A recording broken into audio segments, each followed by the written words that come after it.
mga prew. May adlaw sa inyo. Si Ramil Ragumlay din eh. Ang atong content for today is unexpected kayo siya, no?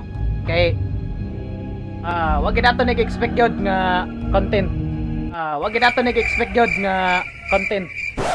Kalat nga nagkaon og ilaga. Ako gid siya gi-record. Adlaw kayo, gamay record mo yan anday kadako pero ngil-ngig kita naon, gakurog pa kong kamo to. Kurog. Kani first time nga ako ni nakita nga live yun. Live. First time nga ako nakita gid nga atubang gid ako nagkaon ng ang halas og ilaga. Dito pa gid sa kwarto while gahigda-higda ko. Wala ako kamalay nga diri dapat sa akong uluhan. Higda ako gamoy-moy na di ang halas og kaon og ilaga. Tapos may gani ang ilaga yang dito ko to gid ako. Ay kandok siya. So, sige lang, pakita na ko sa inyo niya unsa gibuhat sa halas. Unsa niya pag kanang pasulod ang dako nga halas, dako pa sa iyang lawas ha. Dako pa sa iyang lawas. Ano ra ka dako nga halas pero pasulod niya dako pa niya nga ilaga. Kaya kanya daw.